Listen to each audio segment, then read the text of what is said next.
Okay, I'm Dr. Masumista, and resident is urology.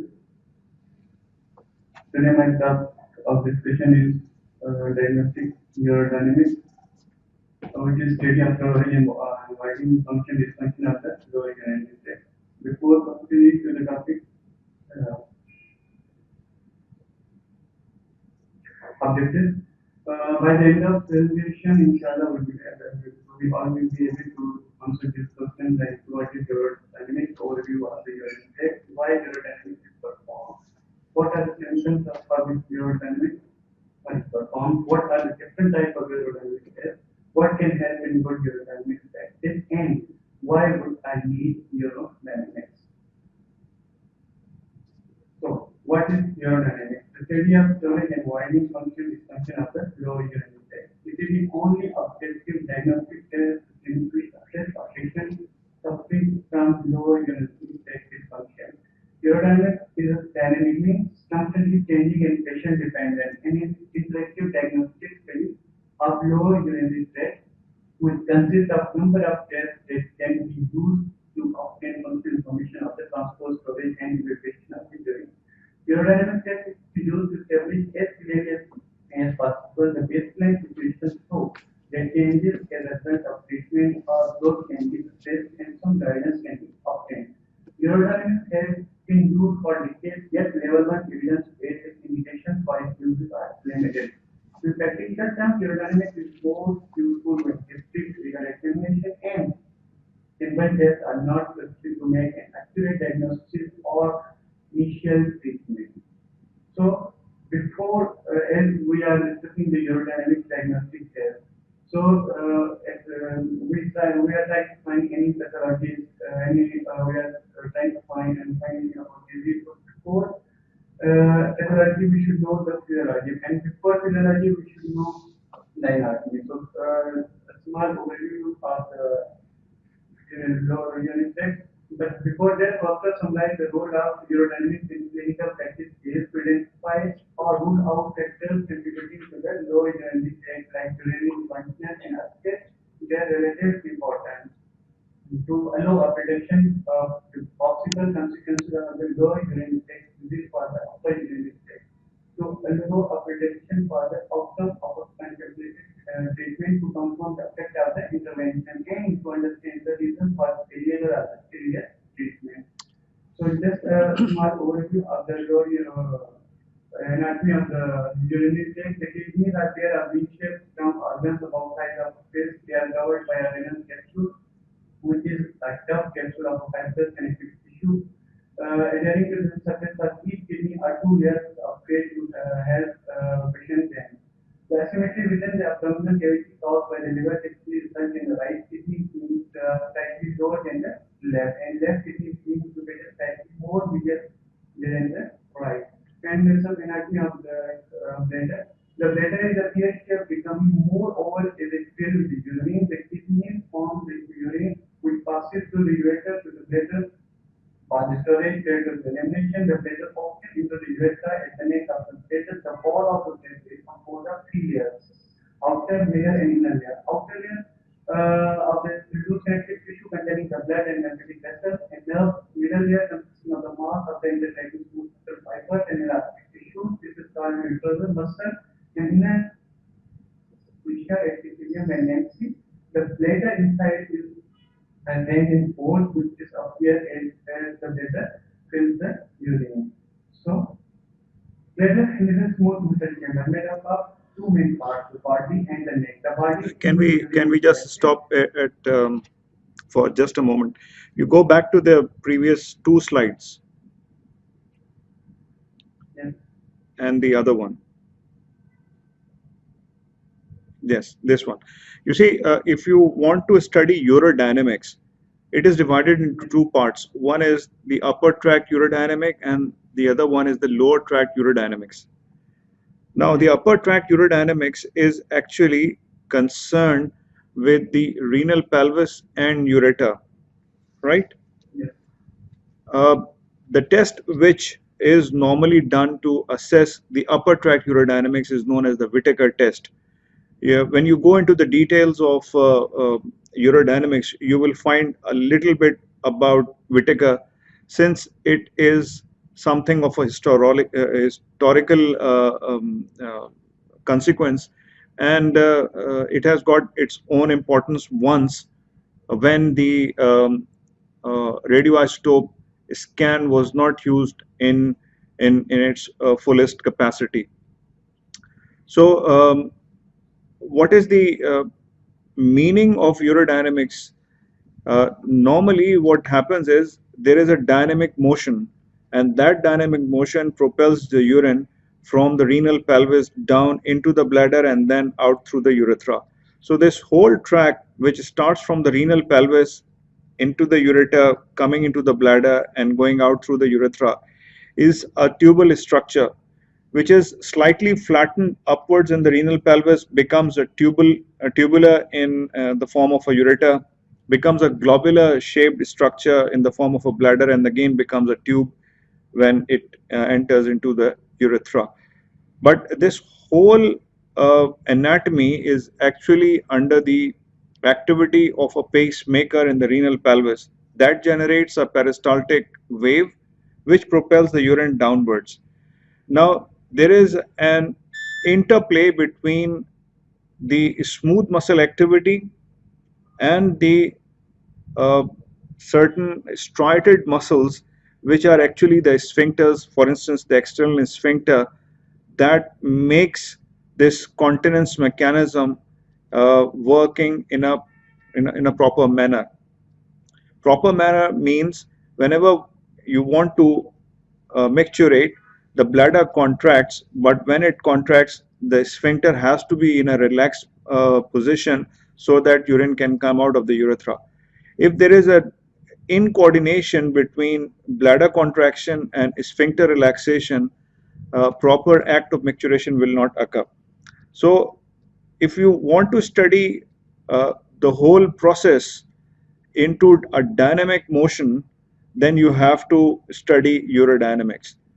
Urodynamics again is an interplay of different pressure forces, different sources that produce pressure, and these pressures sometimes uh, tend to produce certain disease aspects. We will see later on, probably in today's presentation also, there are certain diseases which are related to the bladder and the urethra, and these diseases actually makes a person normal or abnormal in many different aspects also.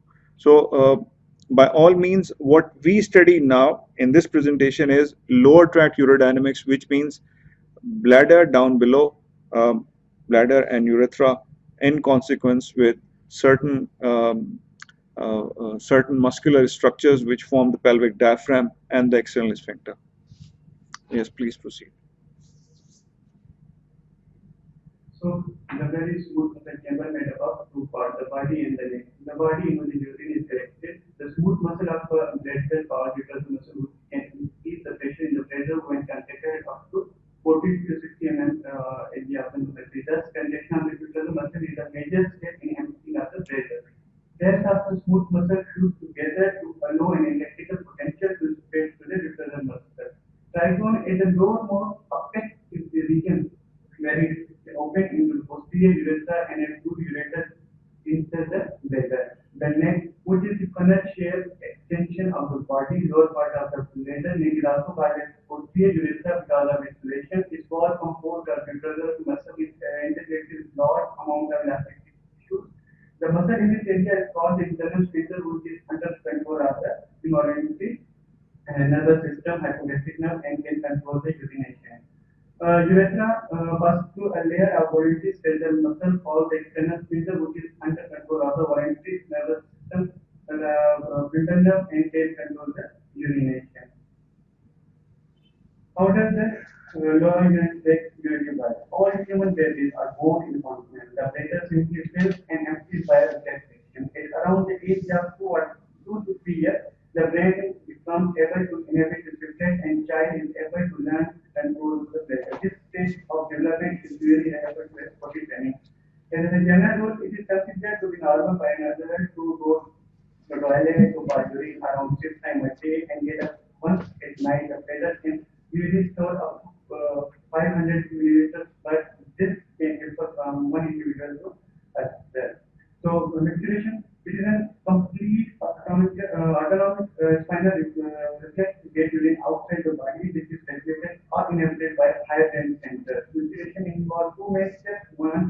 tension in the wall of bladder rises above the threshold level and left reflex. That is, micturition reflects at 150 to 200 milliliters of the urine volume. How micturition takes place is stages like bladder filling, first sensation to void, normal desired to void. When bladder filling starts, detrusor muscles are relaxed and voluntary sphincters under control of sphincter nerve are contracted. And first sensation when anyone feels first sensation to void, then detrusor muscles are relaxed and the voluntary sphincters are contracted. As we can see. The bladder tone is derived from the volume and pressure exerted on inside the bladder. When the volume is 50 milliliters, intravesical pressure increases but not much. But when the pressure rises above 300 milliliters, then intravesical pressure rises typically would result in increase in volume and pressure, result in increase in bladder tone, which triggers the micturition effect and opens the floodgate. What happens? There is a contraction of the detrusor muscles of the bladder expels the urine. Voluntary contraction of the abdominal muscle further contracts the bladder and increases with the voiding. So, during the micturition, internal urethral sphincter and external urethral sphincters are relaxed and detrusor muscles are contracted to allow the urine to pass out. Back down to the lower tone phase in the sphincter is closed again once the bladder is empty. After the urination, the female urethra empties by cavity and the male urine remaining in the urethra is expelled by several contraction of the cavernous muscle. So here the micturition reflex. What happens? The micturition reflex is the micturition cycle is a nearly subconscious process. It is under the complete voluntary control. Micturition reflex is characterized by orderly signals like relaxation of the static muscles of the sphincter, fall in the urethra, pressure rise in the urethra, pressure opening of the urethra, and uroflow is the reflex control. Stimulus, distension of the bladder stimulus stage receptor in the bladder wall in addition the volume of the urine that initiates the reflex contraction in about 300 to 400 milliliters. Then the after fibers in the pelvic nerve and different impulses from the brain suppresses the reflex in the nerve reflex until a decision is made to relax the external sphincter using the voluntary nerve. Then the center sector segment is 2, 3, 4 and when the fibers to the bladder voiding begins the relaxation of the external sphincter, then the internal sphincter and voluntary contraction of the abdominal muscle has to expulsion of the urine by increasing the intra-abdominal pressure, but the voiding can be initiated with the standing. So, some pathologies related to the bladder function abnormalities are the low urinary tract functionally. Just wait for a minute, please. You go back 2 slides. This one, yes. This one. No. 1 slide forward.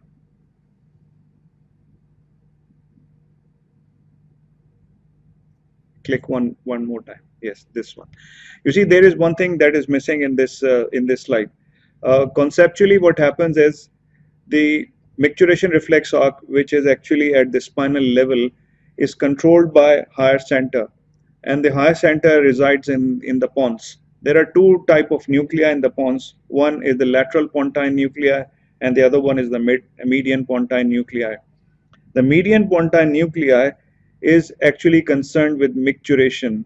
So it facilitates micturition, which means that it tends to coordinate bladder contraction, which is actually detrusor contraction, and it also coordinates relaxation of the sphincter. So there is a disease or a pathology which is known as detrusor sphincter dyssynergia, and that happens when this pontine nuclei is sometimes not functioning properly because of many other central conditions. One of them is CVA affecting the pons. The other nuclei, which is the lateral pontine nuclei, is basically concerned with the storage function. As Mohsen was earlier saying, that there are 2 functions of the bladder, and it is rightly said, one is the storage function and the other one is the evacuation. These are the 2 functions which have to be done properly in proper timing, with proper timing and in a proper place. So these two processes or these two functions of the bladder are coordinated at the level of pons, and this is the point which I am stressing. So you just remember two words. Micturition starts from M, median starts from M. So median pontine nuclei is actually a micturition facilitating area. So it is the evacuation process that is actually facilitated by this center in the pons. The lateral pontine nuclei is basically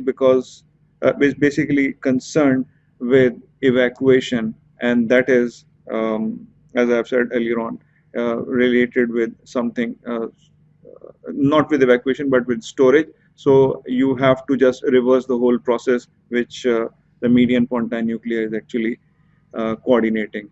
So storage is actually governed by the lateral pontine nuclei, and evacuation is governed by median pontine nuclei.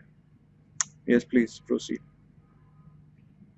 So some functional abnormality of the lower urinary tract. Functionally abnormality of the lower urinary tract can be divided into storage function means failure to properly storage the urine. Empty dysfunction means failure to empty the bladder now. Combined dysfunction means failure to store and empty. Functional abnormalities can be subclassified regarding the anatomical regions like bladder dysfunction, overactive means causing failure to store. Underactive bladder dysfunction means causing failure to empty. And when the bladder outlet obstruction, when it is overactive means causing failure to empty. And then underactive bladder outlet obstruction means causing failure to store.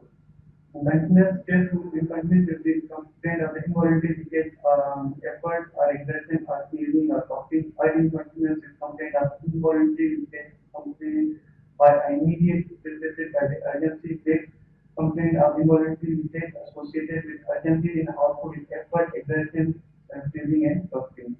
Overactive bladder is characterized by the storage symptoms of urgency with or without urgency in functions clearly with frequency and perfusion. Urogenic bladder is disturbance of the normal bladder function as a result of the neurological conditions, as you said, in spinal cord injury, abrupt onset of the bladder dysfunction followed by the stability and possible improvement of the symptoms. And in multiple sclerosis and Parkinson's disease, bladder dysfunction is disease progress. And in multiple system atrophy, bladder dysfunction often before other symptoms are noticed. And in GBA, as you said, the urological bladder and function disturbance occur. What are the symptoms for which urodynamics are performed? Urinary frequent micturition, painful urination, sudden strong, high urinate, and problem starting urine stain problem, emptying the bladder completely, return urinary tract infections. Types of the urodynamic steps, there are non-invasive and invasive urodynamics. Non-invasive include uroflowmetry and post-voidal radial, and invasive include cystometry, electromyography, pressure flow studies, video urodynamics, midpoint pressures, and placental pressure profile. Uroflowmetry measurement of the rate of urine flow over the time, and post-voidal radial the volume of the urine left in the bladder at the completion of the micturition. And invasive cystometry, cystometograms, also named as measurement of the pressure volume relationship of the bladder during bladder filling, bladder sensation, pontine capacity, and uterine activity. And electromyography, measurement of the cardiac sphincter muscle of the perineum to evaluate the abnormal muscle function associated with the lower urinary tract and dysfunction. Pressure flow studies measure the relationship between the pressure in the bladder and urine flow during in the bladder. Video urodynamics, addition of the imaging urine cystometry or pressure flow studies. And midpoint pressure, which can include abdominal midpoint pressure, or cervical midpoint pressure, pressure able to urine is affected due to the increased abdominal pressure in absence of the further contraction. So first, we will discuss the uroflowmetry. Uroflowmetry is a simple non-invasive diagnostic procedure that calculates the rate of urine expulsion as a function of the time. It is performed by having turning a person urinate into a funnel connected to an electronic measuring instrument. The measuring device calculates the mass of urine produced during the interval from initial until the completion of the void. The information is converted into a graph XY plot with a flow rate in milliliters per second on the ordinate and time on the system. As originally described, Euroflow was found to be the most useful evidence to diagnose the ureter obstruction, especially in men with low urinary tract symptoms. With the evolution of the facial Euroflow series and determination that Euroflow detects the net interaction of the ureter contractility and outlet resistance, the limitations of the Euroflow become evident. It is subsequently has been shown that a diminished Euroflow may be used not only to outlet obstruction but also to impair the ureter contractility and low voided volume. It is not possible by examining the Euroflow curve to make distinction between the ureter obstruction and impaired ureter contractility. Further, the bladder outlet obstruction and impaired ureter contractility can coexist in the same patient, and finally there is an immediately called the high flow ureter obstruction, where the diagnosis is based on a very high ureter pressure in normal Euroflow. While uroflowmetry is performed, it is a quick non-invasive test that provides valuable feedback about the health of the lower urine tract. It is commonly performed to determine if there is obstruction to normal urine flow. Some of the medical conditions that can alter the normal flow of the urine are like PPH, benign prostatic hyperplasia, urine blockage, cancer of the prostate, or bladder tumor, urine incontinence, urodynamic dysfunction, frequent UTIs. Consider Euroflow testing in male patients at initial and follow-up evaluation who have low urinary tract suggesting widening empty dysfunction. Euroflow gives objective and quantitative measurement and should correlate with the patient's symptoms. However, Euroflow is unable to determine bladder outlet obstruction from because of hypocontractility. Euroflow findings can be influenced by article analytical Euroflow for the same patient can have a large variability. How patient is prepared for the uroflowmetry? Patient preparation before selecting the uroflowmetry test. A physician should explain the procedure of conducting the uroflowmetry test to patient. Generally, no first preparation such as fasting application is required, but the patient is instructed to drink about 3 to 4 glasses of water. A couple of hours before the test is performed to ensure that his bladder is full. In addition, he should not empty his bladder before arriving for the uroflowmetry test. Based on the patient medical condition, the physician may request other physical specific preparation. How uroflowmetry is performed? Uroflowmetry equipment includes a device for taking and measuring the urine and computer to record the data. During a uroflowmetry test, the person urinates directly into a special toilet or funnel that has a container for collecting the urine on the end of it. Central uroflowmeter sensor then measures the flow rate of the urine stream along the volume of the urine collected in the jar. The time taken to void is also recorded.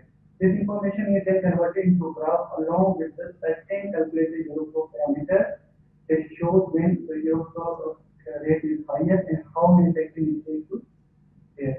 So before going to the graph, these are some parameters we should know so that we can interpret immediately.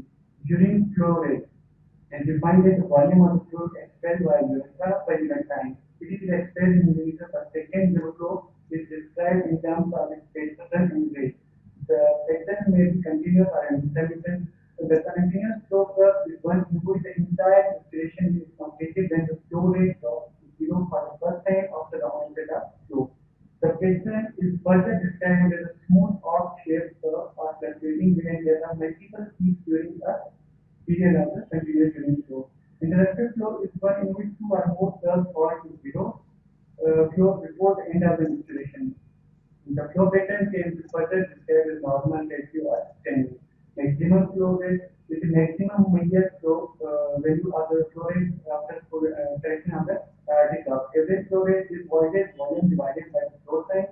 Voided volume is the total volume expelled by a urethra. Flow time is the time over which the measurable flow actually occurs when the flow is intermittent. The time interval between the flow episode and disregarded. Volume time is the total duration of the micturition including the interruption when widening is completed. Without interruption, widening was is equal to the flow time. Time to the maximum flow, which is going to receive to the next, is less time from the onset of flow to the maximum flow. For patient with a continuous flow, time to maximum flow, it is approximately one third of the rises time in both normal and obstructed patients because prolongation of the wider time in obstruction is primarily due to the prolongation of the descending wave of the flow curve. Volume per total, wider volume per total volume collected is the measuring gas during the widening period. So, residual during volume. It integrates the activity of the bladder and the outlet during the emptying. Can be measured by directly by the bladder catheterization or estimated by the ultrasonography. What is considered a normal post-vital reflux is controversial. In other words, a value less than 25 milliliters is considered a normal, and more than 100 milliliters warrants careful surveillance or treatment. More than 50 ml low ratio. 50 to 100 equivocal and more than 100 abnormal, more than 300 fit for the upper check. So this is the I just recommended now. Everybody is trained to be like this. This is bell-shaped curve, but so these are the curves which we can see during the uroflowmetry test. This curve which is shown is super wide. This is seen after the surgery of the bladder after obstruction or the transvasal resuscitation of the prostate in patient with decreased resistance or occasionally in those with further overactivity. And this line shows this type of curve is normal curve, and this blue curve is denotes the decreased flow, which is most commonly abnormal flow seen in the testis and is resulted by a damp curve with a human and colon flow. These type of curves are seen because of in those significantly decreased human cannot be distinguished between the bladder obstruction in men, outlet obstruction in women, and this sort of flow, it is a pathognomy of the uterus with the dysphagia. The user already mentioned about this. Just a brief point about this graph. You see, in urology, 40% of urology is actually concerned with prostate. If we consider male gender, even in female gender, we have got a lot of patients who are at the extremes of their reproductive life. Either they are before menarche or they are post-menopausal. They do have problems with urination. So just like an electrocardiogram is important for a cardiologist, and a cardiologist always have this thing in front of him and then diagnose a lot of disease aspects pertaining to cardiology. The same goes with a urologist. If you work in a prostate clinic, and as I've said earlier on, it comprises of 40% of the workload of any urological setup, then you got to have the knowledge, a proper knowledge of how to interpret uroflowgraph. This is just like an ECG of urology. And what it tells you a lot. It tells you certain parameters like Qmax, which is the maximum flow rate, average flow rate, time to max flow, and again, if you combine it with ultrasound, post-void residue. All these things are very important in management. And besides, or in addition to these things, these parameters, what is more important is the shape of the graph. The shape of the graph actually tells you a lot. It tells you how the person is actually augmenting or inhibiting the micturition act. For instance, if there is no inhibition to micturition, then the curve would be like a bell-shaped curve. But if there is an inhibition, for instance, a patient is anxious and he can just hold urine because of some problem in the middle of micturition reflex, then there will be a reflection of that anxiety or inhibition on the graph. So you can always tell from the graph what the patient is actually doing about the whole micturition act. Uh, it needs a little bit of experience and knowledge and a deep understanding of this smaller graph, how it can be interpreted and how it can be acted upon.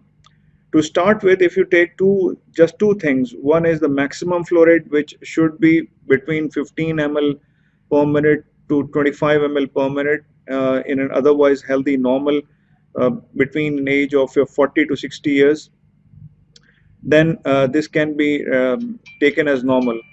But if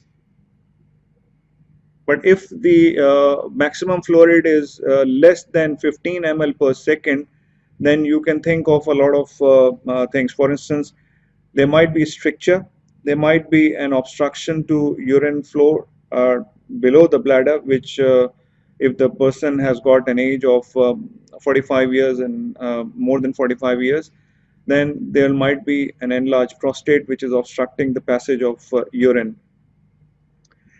Uh, the point at which you want to place the catheter is the point at which the post-void residue is greater than maybe 150 ml or 100 ml. So if after the voiding act the person is retaining more than 100 ml, for all practical purposes the person needs a catheter. But if you go into the guidelines, they would say that it's a mixed bag of many things. Post-void residue between 100 ml to 300 ml is something of a gray area. Some wants to put in a catheter, some wants to try something else. For instance, they want to evacuate the bladder with a Nalaton catheter, and a permanent catheter is not needed. For some, this is needed. For instance, if we are working in SIUT where people come from far off distances, far off places, then we might not be able to have that much of a time where we can pass the Nalaton catheter, evacuate the bladder, and ask the person to come again after a little bit of time, so that you can assess whether the person is able to pass urine or not. What we do is we put in a Foley catheter, which is a self-retaining catheter, and the balloon is inflated. Now that's a permanent catheter, permanent in the sense that it will remain till such time that the balloon is inflated.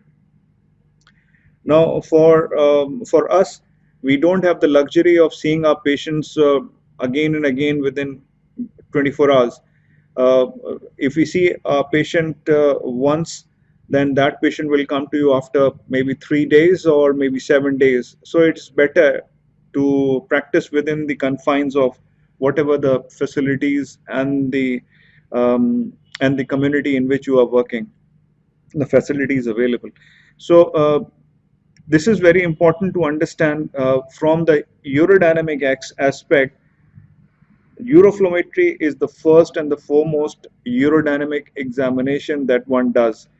It gives you a lot of sense, it gives you a lot of information about free flow analysis. This is free flow analysis. You are not measuring any pressures, you are just measuring the flow rate, which is the amount of urine passed against the plot of time.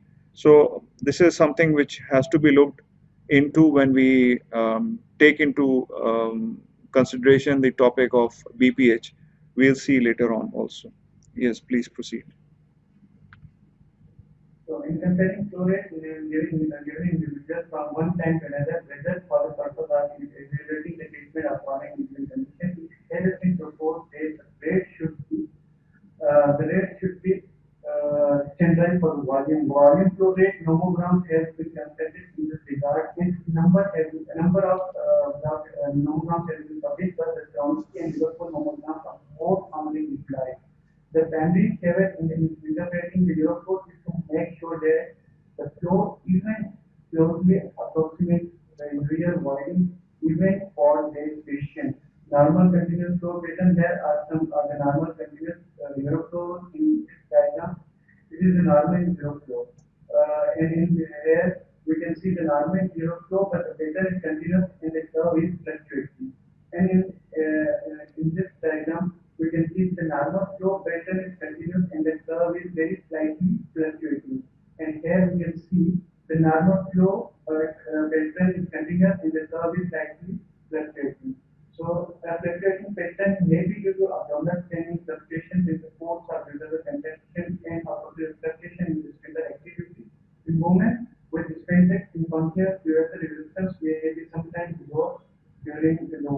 resulting in a very high flow rate that has been called as superflow. As we have discussed, the interrupted flow pattern may be associated with a larger inlet. So here we can see mass fluctuation within a single continuous flow curve are usually due to the dynamic changes in the spatial resistance or abdominal staining. Here we can see the superflow in the movement with the centric incontinence. So here the normal interrupted flow pattern. Here we can see the normal interrupted zero flow.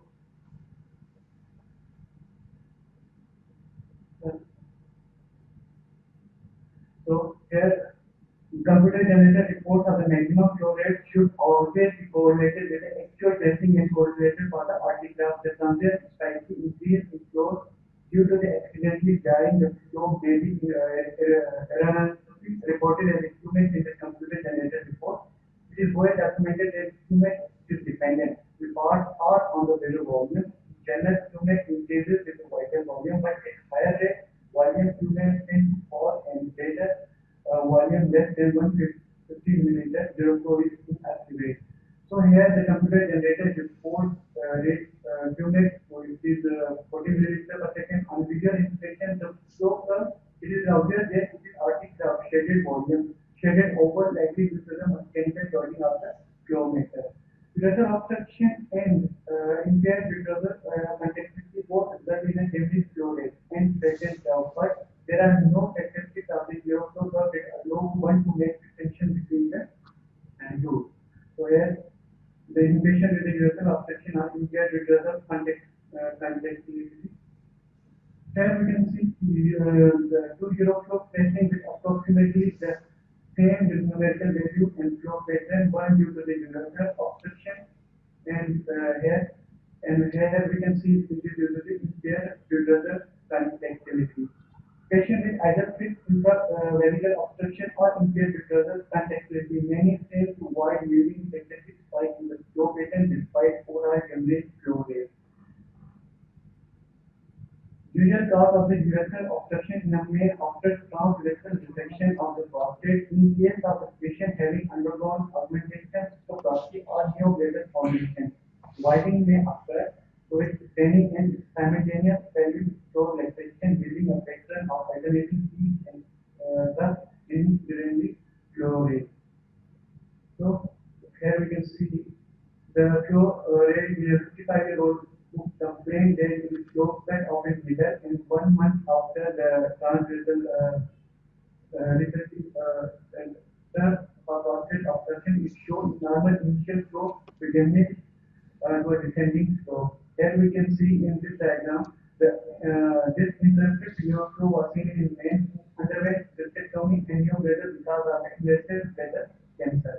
Consider affecting the uroflowmetry test patient population is essential. Psychological discomfort has to be minimized in order to obtain a proper widening representation of the habitual pattern during the uroflow flow measurement. And optimal OI should be between 200 to 400 cc, while less than 150 are difficult to interpret. Patients should be well hydrated with full bladder as we already said, but not overly distended bladder. Study should be performed in privacy and patient encouraged to avoid in his normal patient. Maximum flow rate and shape of the curve are more reliable indicators of the outlet obstruction. To make it more reliable variable in detecting the abnormal widening and influenced by several factors like age index, diseases with age in men, and transvestibular trials increases the accuracy volume of the avoided urine should be more than 150 cc or between 200 to 400 cc.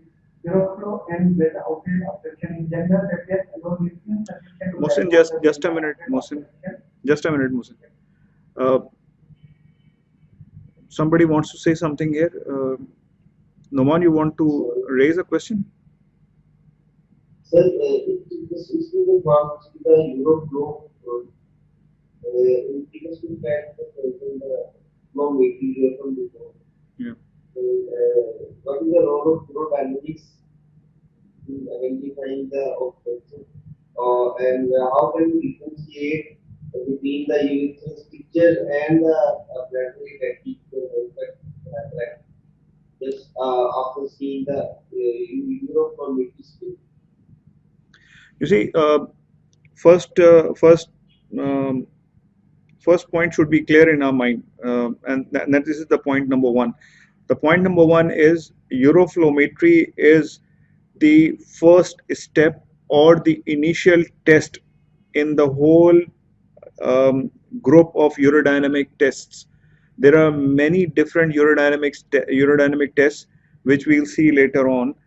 The first thing is to measure the free flow analysis. That is, the urine should flow without any catheter or transducer placed into the bladder, and it should fall freely into a jar that converts weight into volume. So that is the whole concept behind uroflowmetry. Now, what uroflowmetry gives you is it gives you a chart, it gives you a graph. There is a shape of the graph, and there is a computer mediated interpretation of that graph. You can see any graph, for instance, this one, any graph, that one, yeah, or any other graphs which you were actually discussing. When one wants to interpret a graph, the computer generated measurements are maybe different from what the graph shape is. You have to take into consideration both the things. For instance, there is a sharp increase here, what I can see in the second picture on the right side up, and that will give you an erroneously high maximum flow rate. But the average flow rate is very important, and if you if you draw a line that is actually the area under the curve, that will give you the actual volume passed in a unit time. So that might be different. So whenever, for instance, the computer takes up a measurement, you should not believe in that. First, you have to put that measurement, for instance, 15 ml or 16 ml per second, into the picture and see whether that 16 ml is the actual volume or it is just one flicker which the graph is actually picked up. The computer is actually picking the graph into its consideration. So whenever you are just in front of us in the clinic, I can show you and give you an example, real-time example of how to interpret as simple as anything like a Euroflow graph. It will be difficult to just educate you on a screen as we are at a distance, but I can assure you that there is an explanation. But for all purposes, this is very important to understand. The computer generated measurements of Qmax, average flow rate, or residual volume, or anything else has to be interpreted with the picture, with the graph picture that the actual graph is. For instance, this one, the other one, yeah, the other one.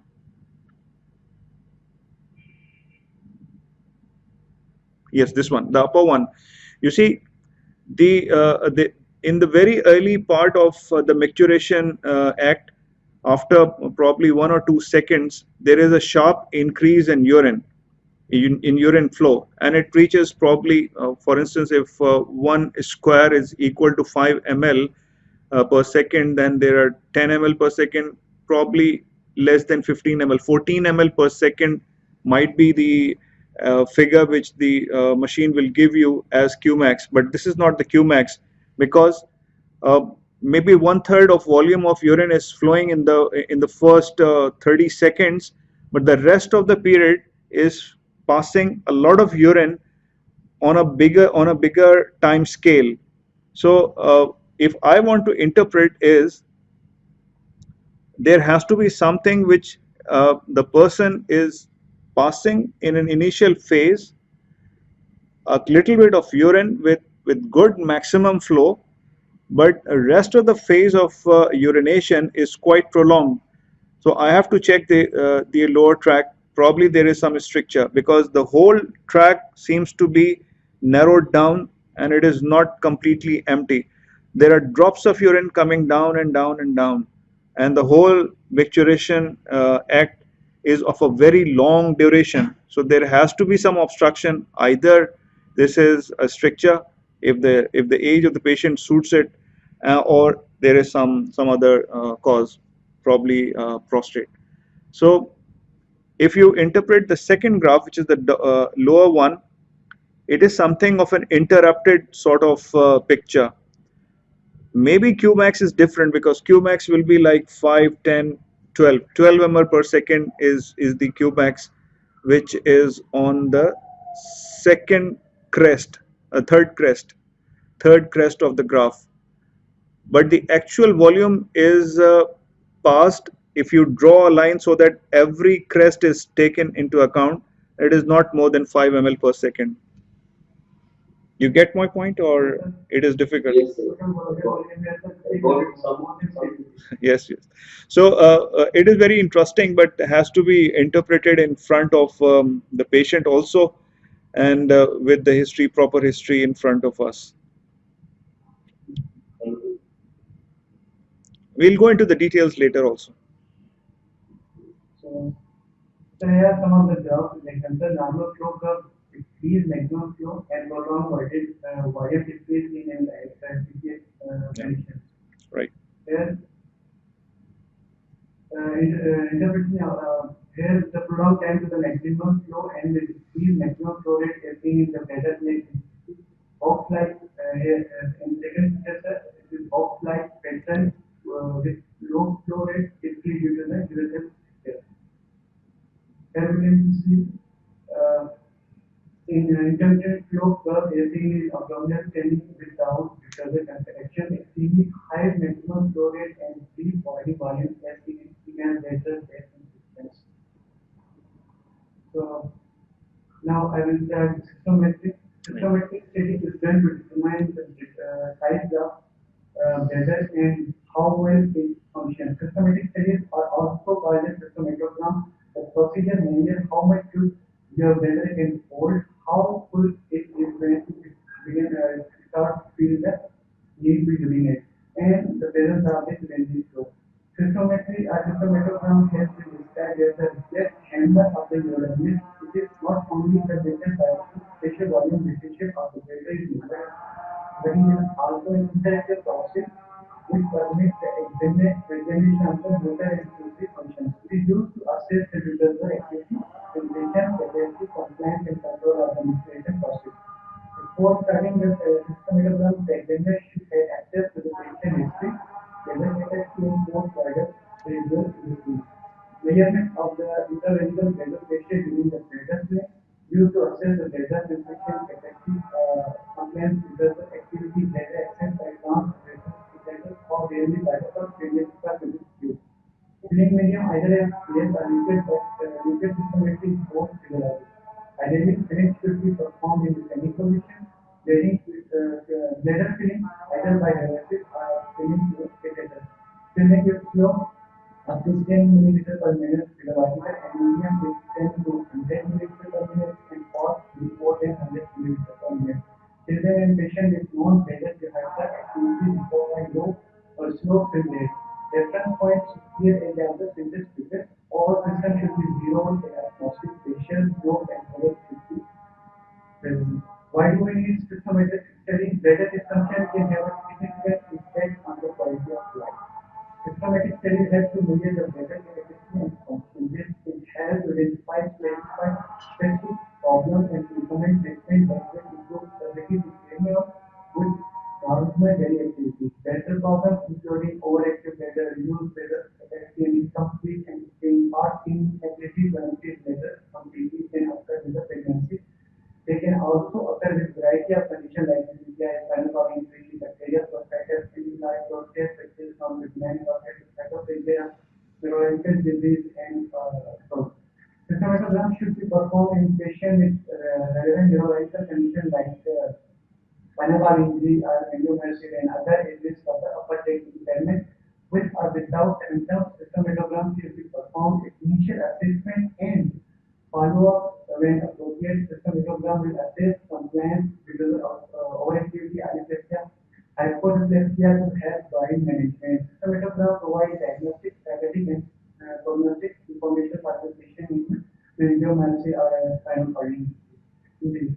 Normally, cystometry typically operates 350 to 600 milliliters per device to wide between 150 to 200 milliliters. Constant low pressure does not reach more than 6 to 10 centimeters of the water above baseline in the end of the stream. Corrective maneuvers like fast film should not be provoked or bladder contraction normally. Absence of the systolic because of the contraction, no leakage and coughing, avoiding because of pressure rise of the blood and 70 centimeters of the water with a peak storage more than 15 milliliters per second for a volume of more than 150 milliliters. So, the cystometrogram parameter we should know before interpreting the cystometrogram report. Intravenous pressure it is to test total pressure within the bladder, abdominal pressure, pressure surrounding the bladder can be estimated from the rectal, vaginal, or extraperitoneal pressure on the bowel stoma. External pressure component of intravenous pressure created by forces on the bladder was both passive and active. So the total true uterine pressure is calculated as intravital pressure minus intra-abdominal pressure. Physiological filling rate, predicted maximum is body weight divided in kg divided by 4 and expressed as milliliters per minute. Non-physiological filling rate which is predicted maximum, more than predicted maximum. First sensation of the bladder filling volume at which the patient becomes first aware of the bladder filling. First try to avoid filling during filling cystometry that could lead the patient or urine and flow at the next condition moment. Strong desire to avoid resistant desire to avoid without care of the leakage. So these are some parameters. Maximum cystometric capacity is the volume at which the patient feels he can. I think we stop for a moment here. There's too much of knowledge on the plate for us to understand. I just give you an example. I know most of you uh, might think that this topic is might be too boring, or it has got a lot of things to work on, perhaps initially, and then we can understand the topic properly. I give you one example. Suppose I'm standing in the clinic and there is a person, 60 years of age, male person, comes to me with urinary problem. I ask him certain questions and he tells me that he has got diabetes mellitus of a duration of 20 years. So he has got diabetes and that is managed on insulin. So he has got insulin dependent diabetes. Now, the picture becomes clearer for me one step at a time. He has got urinary problem, he has got difficulty in urination, plus he has got diabetes. I can think back that the person might be having some problem with the nervous system, probably autonomic nervous system. Why I'm thinking? Just because the reason that he has got a very long duration of diabetes mellitus, 20 years, insulin dependent. So all these things, if you put them into picture, they can clarify certain hazy points. But what I am actually interested in, the bladder function, whether the person has got obstruction because of prostate, which is actually increase in size at this time, at this age, like 60 years plus, or is it because of the bladder which is not functioning properly because of, again, diabetes mellitus and autonomic neuropathy. Now these are the two questions which go in my mind. In order to differentiate between these 2 points, I need one thing. First, I need to know how much is the obstruction posed by the prostate. What I need then is to do a free flow analysis of urine, and that is uroflowmetry. Suppose uroflowmetry gives me a flow rate of 10 ml per second. So he has got an obstructive element also. So how is it possible that this obstruction is only because of prostate? Maybe there is an element of detrusor hypoactivity also. How can I prove this thing? I should have another test available to me, and that is cystometry. What I must be looking in cystometry is either this is a normal cystometry or it is an abnormal cystometry. For that, I need to know what are the normal parameters of bladder pressure. So a bladder, normally, if you take a bladder of a 20-year-old or a 30-year-old person of no comorbidity, then the person will have a resting phase of like 0 to 15 centimeter water pressure in the bladder. But when the micturition starts, when the evacuation or the detrusor contractility starts, the pressure actually starts from 30 to 60 centimeter water pressure, in which the whole act of evacuation of the bladder is completed.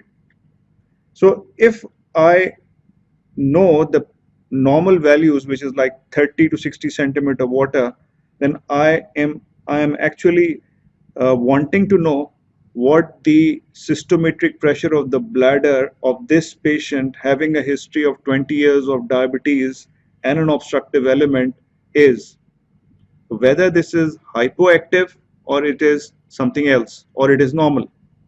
If it is hypoactive, then what I do is I fill up the bladder whether physiologically or just by putting in a catheter and filling up the bladder. If I fill up the bladder to maybe 300 ml or 400 ml and ask the patient to micturate with the lines inserted inside the bladder will actually start contracting. And when the bladder will start contracting, there will be a flicker on the screen. It will tell me that the pressure is actually rising within the bladder. Now, it can be augmented or it can be inhibited by the abdominal muscle activity, and that can be shown on another scale which is there on the screen. It will show you that there is an abdominal muscular activity going on. If you have got another sort of transducer for electromyography, then it can also give you that there is an electromyographic flicker or change because of the contraction or relaxation of the external sphincter. And these transducers are stickers which stick to the anal around the anal pit on the skin on the buttock. So in that way, I'll be able to judge whether my patient has got a hypoactive bladder or my patient has got a normal bladder or my patient has got only obstructive element posed by an enlarged prostate. Why this is important? Because if I want to suggest a treatment to this patient, I might suggest that you will be better off by having TURP. Now, if I do TURP in a bladder which is slightly hampered because of long-standing diabetes mellitus, the bladder will remain in flaccid state after you take out the prostate through TURP, meaning to say the patient will remain in retention after surgery has been done. So, for a patient with this kind of a history, you need to have urodynamic assessment. You need to have something to tell you whether your surgical procedure will have good result or just no result. For urodynamic assessment, uh, what the person should have as a clinician is a question. You must have a question in your mind. If you have a question in your mind why this is happening in my patient, then you start looking for the answer. For urodynamics, what is more important is the question or the doubt in the clinician's mind. If you don't have a doubt, don't do urodynamics. It won't tell you the diagnosis. It can tell you the answer to a question which you have. It is as simple as that. Please proceed. So Or thank you so much for if giving anybody the wants to add to what I have said just now, or is it clear?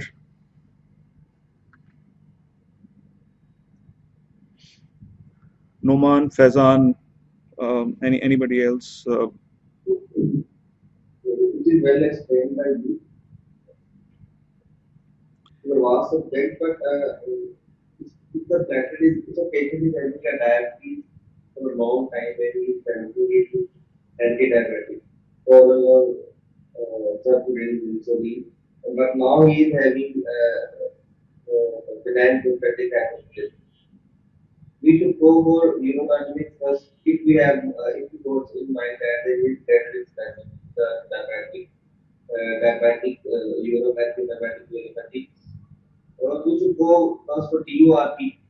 If the patient is young and is at physiological age good enough and is not having any other symptoms like urinary incontinence, and just only he is having symptoms of obstruction due to the enlarged prostate. How will you proceed there? You see, what you need, or what do you expect, what TURP will give you? You would expect that when you take out the catheter after your procedure, 2 days after the procedure, the patient would start micturating without any aid of a catheter. Is that so? Yes, sir. Right? So if that is your concern and that is your actual desire, then what you should have an assessment of the bladder to function properly. If your bladder is not functioning properly, or if you have doubt that the bladder is actually not normal by any means, I've just quoted one example of diabetes. There might be other examples also. For instance, a person who has got an enlarged prostate and a person having a neurogenic bladder because of spinal injury. Now this is a person who has got a lot of problems. Now this is a person who doesn't need one thing alone, and that is TURP. You must know first how the bladder is functioning. If you don't do this thing, your procedure of doing, for instance, maybe TURP in this case, is just futile. It is of no value to the patient, because patient will not be able to micturate properly without the aid of a catheter. He will need a catheter again and again, right? Okay, please proceed. So the bladder contract is calculated by dividing the change in bladder volume by the change in ureter pressure during this change in the bladder volume. So compared to the express, there is a possibility of the water during bladder filling. The ICL recommends that the constant entry landmark be reported first sensation on the bladder filling, first desire to void, first or strong desire to void. The ICL recommends that the word I to void not be used, putting either desired or I to void with acceptable terminology. Others have recommended that the I or desired to void during the systometry is recorded on a 4-point scale, 3 to 5. Increased bladder sensation is defined as first sensation of the bladder filling, or an early desire to void, and an early strong desire to void after a low bladder volume in bladder. Reduced bladder sensation is defined as diminished sensation throughout the bladder filling. In absent bladder sensation, the patient has no bladder sensation at all. Non-specific bladder sensation such as abdominal fullness or pressure or vegetative symptoms may make the individual aware of the bladder filling. So, compare relationship between the change in the bladder volume and change in the uterine pressure. Measured in the milliliter of the water. Normal bladder is highly complaint. It can hold hard volume at low pressure. Normal pressure rise during the course of the system. Normal bladder will be only 6 to 10 centimeters of the water. Decreased complaint less than 20 milliliters per centimeter of the water for pre-dispensable bladder. Impaired complaint is seen in urological condition like spinal cord injury, lesions, long-term bladder outlet obstruction, structural changes like radiation, such as hypertrophic impaired complaints with prolonged elevated storage pressure in urodynamics. This factor and need treatment to prevent the renal damage. As impaired complaints note the rise in the intravenous pressure and uterine pressure during the uterine pressure at the end of the filling is approximately 45 centimeters of water, which is potentially dangerous situation. In this case, the bladder fills to a volume of 300 milliliters. So the complaint is 6.67 milliliters per centimeter of the water. This arrow, which is pointing at which incontinence is international were demonstrated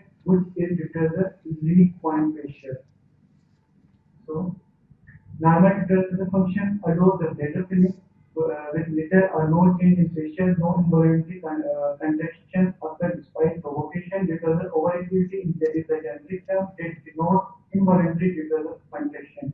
ICS defines the two patterns under due to the overactivity, cardiac due to the overactivity and terminal due to the overactivity. In pelvic due to the overactivity is defined by excessive waveform and may or may not lead to urinary incontinence. And terminal because of overactivity defined as a single involuntary because of contraction occurring in a symptomatic capacity cannot be suppressed and result in incontinence. So, urgency and sudden comparing desire to void. Overactive bladder storage symptom of the urgency with or without urgency, incontinence, really with frequency and dysphagia. Urogenic because of overactivity accompanied by neurological conditions because of hyperexia. Idiopathic neuro because of overactivity, like here mentioned, because of overactivity without concurrent neurological cause, like because of instability. Now, have you understood this concept of leak point pressure?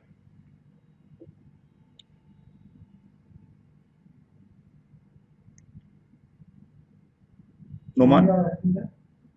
I'm asking to anybody who is listening to me. Noman, do you understand what this leak point pressure is? So, at the point that the patient start to urinate while doing the urodynamics.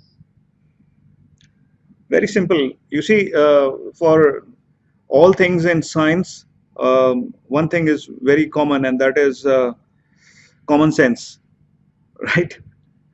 So what the common sense says about leak point pressure is, if you have got a vessel, a bartan, and you fill up that bartan, or you fill up a balloon with water, what is increasing inside the vessel or what is increasing inside the balloon is the hydrostatic pressure, right? So if you want, there is one outlet of that balloon, and that is pinched in your fingers. If you want to have no leak, you have to increase that pinching effect, because you are increasing the volume inside the bladder. Is it correct? Now, the point at which the leakage starts is actually the point at which the pressure within the vessel is increased to the pressure which is applied by your fingers to pinch the mouth of the balloon.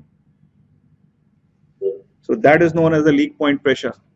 It is the hydrostatic pressure within the bladder that overcomes the external sphincter, right? So it is very simple. It is a common sense.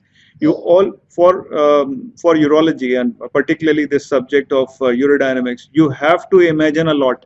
You have to imagine what's happening within the bladder of that person who happens to be your patient. It is as simple as that. So anybody who wants to say something at this point? Yes, sir. I want to say, so what my understanding about this leak point was, is it the abdominal pressure plus the detrusor pressure to overcome the outlet, or is it just the intra-bladder pressure required to overcome that resistance of the outlet? Now here there is no point of abdominal pressure to act upon, just because the reason that you are not actually in the process of micturition. The abdominal muscle activity augments micturition, augments something called detrusor contractility, right? So it is the pressure within the bladder when the bladder is in the filling phase, not in the evacuation phase. Yes, Noman? Sir, it should be the pressure inside the bladder to the contract it is a leak point. Yes. The other thing is straining is another special habit or pathology. Please repeat your question. Sir, the pressure which is inside the bladder, which has to overcome the pressure applied by the sphincter Yes. so that the bladder can leak. It is a leak pressure Yes. or normal leak pressure of the body. Yeah. When the patient is or anybody is applying the straining or abdominal pressure to void, then this is another thing. This is a patient own habit or this is another pathology, but it does not change the definition of leak pressure. Yes, and the most important aspect of this leak point pressure and its application is when you do something about incontinence. We'll talk about incontinence maybe tomorrow or day after tomorrow in another presentation. The concept of incontinence and the concept of treating incontinence revolves around this concept of leak point pressure. So if you understand leak point pressure, you will easily understand how these things work properly. Properly means they have their result. For instance, why do not normal persons leak? Just because the reason that we augment the contraction of the sphincter when the bladder is full to capacity, right? But we become incontinent because of certain problems, and that we'll discuss later in other presentations. Yes, there are two more people who want to say something.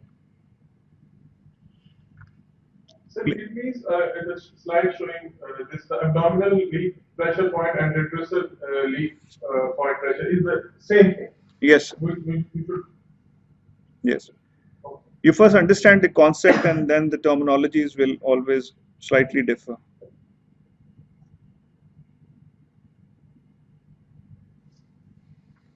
Right.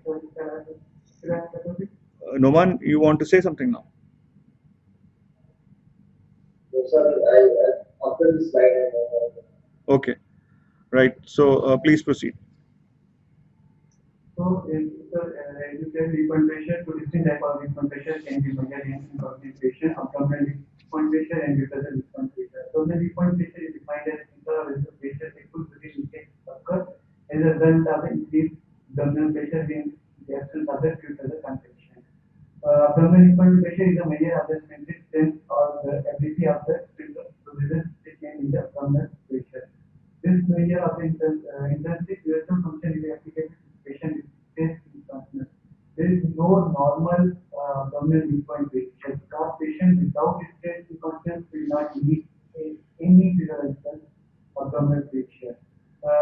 Abdominal leak point pressure less than 50 centimeter of the show significant internal sphincter efficiency and abdominal leak point pressure between 60 to 90 ecovocal and lower the abdominal leak point pressure weaker the sphincter.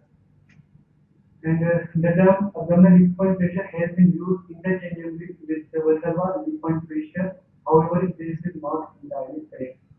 And abdominal leak point pressure can be measured during the urodynamics testing by voluntary vertebral maneuver or by cupping leak point pressure in the same person. Vertebral leak point pressure tends to be significantly lower than the cupping leak point pressure. So, uterine leak point pressure is defined as the lowest abdominal pressure at which during leakage occurs in the absence of either uterine contraction or increased abdominal pressure. A measure of the uterine contraction in a patient with increased bladder compliance, the uterine leak pressure point measures the initial bladder response to increase outlet resistance. The higher the resistance, the higher the uterine leak point pressure, which is potentially dangerous to the upper leg. So, filling systematic demonstrating uterine activity will be shown like this as I was explaining earlier. This dark orange line is the abdominal pressure recorded by the rectal catheter. The dark blue line is the intravenous pressure recorded by the bladder catheter. The pink line is the subtracted uterine pressure, and the green line represents the volume infused during the testing where we discussed and volume widened, while the orange line represents the urinary flow. The black arrow demonstrates the uterine overactivity, and the black arrow has indicated associated incontinence. So, interesting for the system, as we already discussed, that yes, there systematic has been performed with brachial systems, including the pure process line, the radiographic center, and air carbon dioxide. When the liquid is used, the bladder can be left full at conclusion of the study. The patient checks positive incontinence and zero flow obtained. If incontinence occurs during the systematogram, it is usually obvious the liquid, while gas leakage is much more difficult to detect, and liquid is both physiologic and compressible like gas, and not compressible like gas because of the rapid filling rate that is commonly used within the gas. It is often very difficult to distinguish a detergent contaction from those bladder complaints. So this is a systematic pattern. Four phases is in phase one, the initial pressure rises, the present initial response is beginning in phase two, which is also called as dominant limb. As the bladder fills, intra-vesical pressure remains low because of the property of the bladder wall known as accommodation. In phase three reaches when the elastic and viscoelastic properties of the bladder wall have reached their limit. And in phase 4 consists of initiation of the voluntary detergent contraction. Some patients are unable to generate voluntary detergent contraction in testing situation, especially in spine position. So in the baseline in phase 1 is seen only with very rapid feeling, such as they attain with carbon dioxide is used. It is attributed to the viscoelastic properties of the bladder. Note that the bladder complaint changes at different bladder volumes. So, technique of the systematic, as we already explained, the purpose of the examination is to reproduce the patient's symptoms, and by appropriate observation and measurement, the underlying physiology should also appear as examination proceeds. Systematic should be performed when patient is awake and not sedated. It is generally advisable that the patient is not taking any medication that affects the bladder function, but for patients being treated with the medication who are not only are expected, it is often better to reevaluate them while they are on their medication. The urodynamic equipment should be calibrated in vessel and vessel detector alpha. All systems are zero at atmospheric pressure or external transducer. The reference point is at the level of superior edge of the center filter. For catheter mounted transducer, as already mentioned, the reference point is transducer system. Data concerning the bladder, abdominal, and ureter pressure can be obtained with microtip transducer, fiber optic detector, or tube control medium field detector connected to the external transducer. The major difference between microtip detector and all other is that in the former, the transducer is at end of the transducer is in the end of the detector. The consequences of this is that there is no mechanism of achieving external zero references point. That is, the zero intensity of the detector itself. It means that they all have a different zero. So, as you can see, it is a normal systematogram in a 59-year-old woman referred for evaluation of the elevator ritual using formation unexpectedly during the PET scan done for the abdominal pain. She denied any urological symptoms. Zero flow was normal. So, as the command to avoid zero flow was normal. Water volume to 30 milliliters, baseline normal to 25 milliliters per second, and post vital residual volume was 0 milliliters. Systematogram, first impression of the bladder filling 75 milliliters, first urge to by 210 milliliters, freezer I 523 milliliters, and bladder vacancy 533. As a command to why there is a rise in the detergent pressure, but there is no way by looking this testing to determine whether this is a detergent contraction or abdominal pain. Further, there is no way to account for the other rises in the GDS. When the detergent contraction is displaced by subtracting the abdominal pressure from the intra-vesical pressure, it is possible an artificial rise in the detergent pressure due to the unequal pressure registration in the vesicle and abdominal pressing. No, just a moment, Mohsen. I think I can just summarize in simpler terms how these things go on cystometry, for instance. We have got two catheters, and these two catheters are of 8 French size. One catheter has got a kind of a balloon over it. I can't show you the picture here, but this is what it is. So the catheter which has a balloon over it, that balloon is filled with saline, and that is placed into the rectum. The other one is having a microtip transducer, and that is introduced through the urethra into the bladder. Now these two transducers are actually picking up pressure changes from two areas, one the bladder, the other one the rectum. The rectal catheter or the transducer will take up the pressure which indirectly assumed to be the intra-abdominal pressure. The vesical pressure, which is calculated by the catheter in the bladder, is actually something which has got an element of both, an element of detrusor plus an element of intra-abdominal pressure. So in order to gain knowledge about detrusor pressure, or which we denote as P det, we subtract abdominal pressure from the vesical pressure. You get my point? If you minus uh, abdominal pressure from P ves or vesical pressure, then it becomes detrusor pressure. Now, if that is clear, then we can go a little bit further. It is clear? Yes, sir. Right. So please, how many slides are left? So it is okay.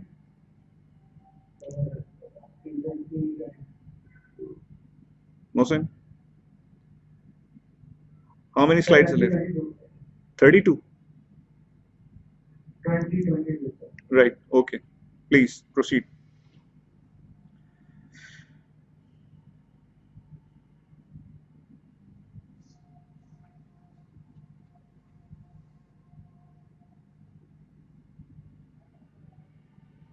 So it is often difficult to distinguish low-graded complaints from each other contention and to compound the problem further. Thus, two conditions often coexist in the same patient. The best method for making this distinction is to stop the bladder filling during the rise in the pressure. In the low-graded complaint, there is a abrupt fall in pressure when the pressure filling is stopped. Many patients stay in an attempt to initiate micturition or stay during the micturition without multi-channel studies. It is not possible to interpret the testing properly because of the abdominal straining. ICS has made specific recommendations regarding the testing and reporting of stability. Clinical should specify access, medium temperature, position of the patient, filling may be directed or catheter. Filling by the catheter may be continuous or intermittent. The filling may connect non-figure active into type and the type of transducer and measuring the treatment. So that study pressure flow study simultaneous measurement of the bladder pressure and flow rate throughout the micturition cycle. This method also quantitatively and analyzing the body function access to bladder white count whether or suprapubic catheter if AHF or less intra-abdominal pressure measured by the balloon catheter in rectum or vagina which should avoid in standing position while women seated on the commode. Pressure flow studies terminology. Pre-maturation pressure is intravesical pressure recorded immediately before the initial isovolumetric contraction. It should be same as the resting pressure as the maximum systometric capacity. Opening pressure, the pressure recorded as the onset measured flow. Opening time is the time left from the initial rise in the diffuser pressure to the onset of the flow. This is the initial isovolumetric contraction. Maximum flow pressure, maximum body pressure is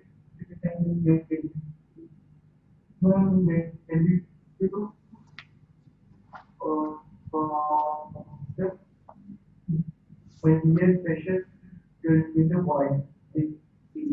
Patient at the maximum flow if the pressure recorded was low for contraction pressure of the maximum flow in the demonstration measure. After contraction, describe the common finding of the pressure increase after the flow cases. The etiology and significance of this evidence are unknown. So here the methodology, these studies are usually performed after a systematic evaluation and involve the monitoring of the abdominal intravenous include the pressure at the division describing external filter electrolytic activity as well as the duration pressure also may be measured. To ensure that the proper pressure transmission is occurring, the patient should be asked to come or before being allowed to void. With the patient in sitting position, she is then instructed to void to completion. Void to completion if possible. This is very important during the voiding phase to respect the patient's privacy. Once the flow is initiated, the patient can be asked to interrupt the stream suddenly, stop it. This just attempts to establish the voluntary control of the micturition and also obtain the isometric reversal pressure. What are the indication of the pressure flow studies to differentiate between the patient with a low flow rate secondary to obstruction from low flow secondary to poor contractility? Identify the patient with normal flow rate but high pressure obstruction. Low urodynamic in patient, sometimes in patient with history of neurological diseases like we discussed in Parkinson disease, low urodynamic disease symptoms and general is low urodynamic symptoms. Main is home low urodynamic symptoms. Better instability rather than flow disorder. Main with little endoscopic evidence of the prostate occlusion. Three graphs are used to describe the pressure flow stages. One is Abraham graph. Abraham is number now known as the bladder outlet obstruction index. If the bladder outlet obstruction index is 40 or greater, then it will be counted as the obstructed. If it is index is less is 20 or less than 20, then it will be counted as unobstructed. And if the bladder outlet obstruction index is 20 between 20 to 40, then it will be subvocal. The bladder contractility index, the top of the Shepherd's line known as the Shepherd's describes the formula for the bladder contractility index as the reversal contractility at the unit plus 5 multiplied by the unit. Strong contractility is bladder contractility index more than 150, normal contractility between 100 to 150, and weak contractility bladder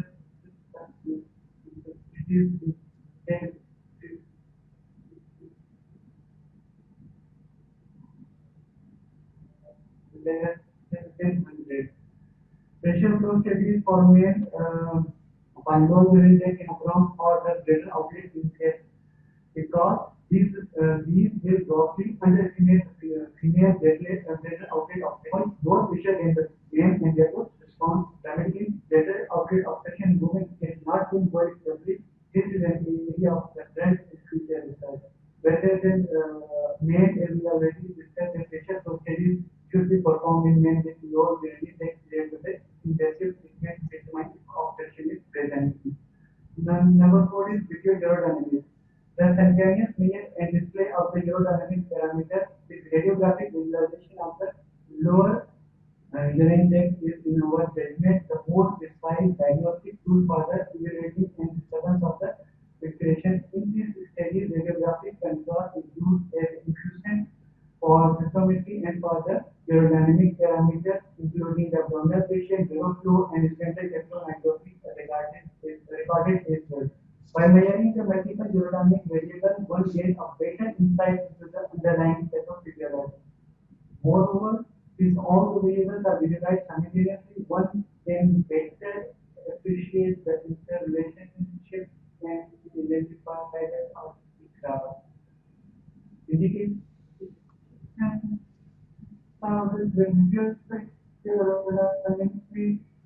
the indication depends upon the threshold for the for obtaining the most accurate diagnostic information. In patients who complain of high incontinence using retrasal overheat, but retrasal instability may be our patient we have excessive leakage of urine during the cup and Valsalva one hardly needs video urodynamics. So, video urodynamic technique are seven double human bladder and attempt to detect our pass into the bladder and attempt to measure the radical end of observation respectively. Mohsin, you can just skip it, skip this slide. Yes, sir.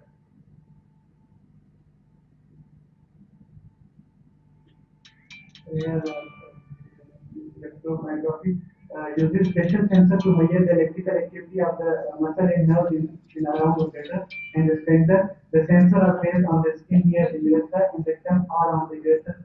Rectal detector muscle and nerve activity is recorded on a machine. The pattern of the nerve impulse will show whether the messages sent to the bladder and center are coordinated correctly. Other is pressure is used to which fluid is continuously infused simultaneous pressure and vessel pressure is measured as the catheter is slowly switched on along the course of the urethra. Vessel pressure is defined as the pressure fluid pressure needed to just open close the urethra. So what can help in good urodynamic practice? There are problems of the measurement that can limit the clinical application of the information obtained. First, the urologist should have a special interest in urophysiology of the low urinary tract disorder. Appropriately, the selecting patient for the urodynamic testing, formulating the urodynamic questions, identifying the test topic of what to reproduce the patient's symptoms during the test and before result in context of the clinical scenario. Second, the standardized ICS concept and terminology should be used in description of these findings. Third, the clinical value and limitation of the segment of the study should be appreciated by the urologist. Fourth, therefore attention should be given to testing methodology and the calibration of the instrument adjusts the consistency and quality of the urodynamic technique and finally, an investigative scientific approach should be taken to the interpretation of the data obtained. But what is the importance of the urodynamics? Why clinicians should go through the urodynamic test? A main complaint of difficult avoid. These are the white heads. The urine license is normal and its prostate is large. Without knowing any more than that, you can treat him with alpha adrenergic blocking agent and he has about 50% chance of clinical improvement. If that fails, you can do a translator prostatectomy and the chances of a successful outcome is probably 75%. And that's pretty good. And it doesn't cost the healthcare system too much. But it's pretty bad if you happen to be the patient is 25% to doesn't have a successful outcome, especially if you get loss of the word. A woman like me, a woman complain of stress incontinence. She too is otherwise healthy, and without knowing any more about her, you do some kind of vaginal thing. She shall probably have a successful outcome too, or maybe she shall get on. If you are content with these kinds of results, and if you are content with the patient, empirically you don't need urology. But if you want to know more about the difference, they distinguish one patient from other about why one patient fails and others succeed, why one patient does better with medication or operation in the and other with heavier modification. Urodynamics really provides the answer that this internet is not helping. If you don't routinely use urodynamics in our technique, both the patient and doctor are disadvantaged. Patient is disadvantaged because despite diagnosis, treatment and diagnostic was incorrect. Some patients will get incorrect therapy that is doomed to failure. Others may undergo surgery that is doomed to failure when another treatment is more appropriate. The doctor is too disadvantaged because he or she is deprived of experience and knowledge that allow one to detect the difference that distinguishes one patient from other. If you treat patient according to our working that began with simple non-invasive therapy and progress to invasive surgical therapy, you never learn in the course. Excellent, excellent. 9 out of 10, that's the score, right? So it was very well said. The last three slides, I think, Mohsin, you have nailed the whole thing. And I don't have further to say about this thing. All those points that were actually in my mind, you have pointed it out quite elaborately, quite eloquently, all those points. And if anybody wants to forget the whole presentation, you just follow the last three slides. That's what we all need. That's what all maybe senior people, maybe junior people, whoever wants to practice in urology, if they want to settle at something which is superficial, they are all welcome. But if they want to gain knowledge, go into deeper areas, they have to labor a lot. They have to think a lot. They have to broaden their horizon. Uh, must think in terms of physiology, as you have said earlier on. This is a field which is known as neurourology, and neurourologist is actually something which is very much close neighbor of neurophysiology.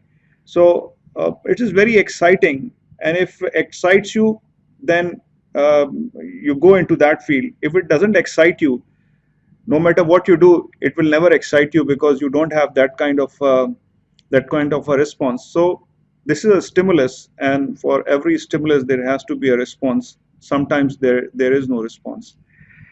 So from my side, I think this is a very good explanation of urodynamics, and uh, not much can be added to this presentation. This is a hallmark presentation, one of those presentations which one need to refer to whenever somebody wants to revise the subject.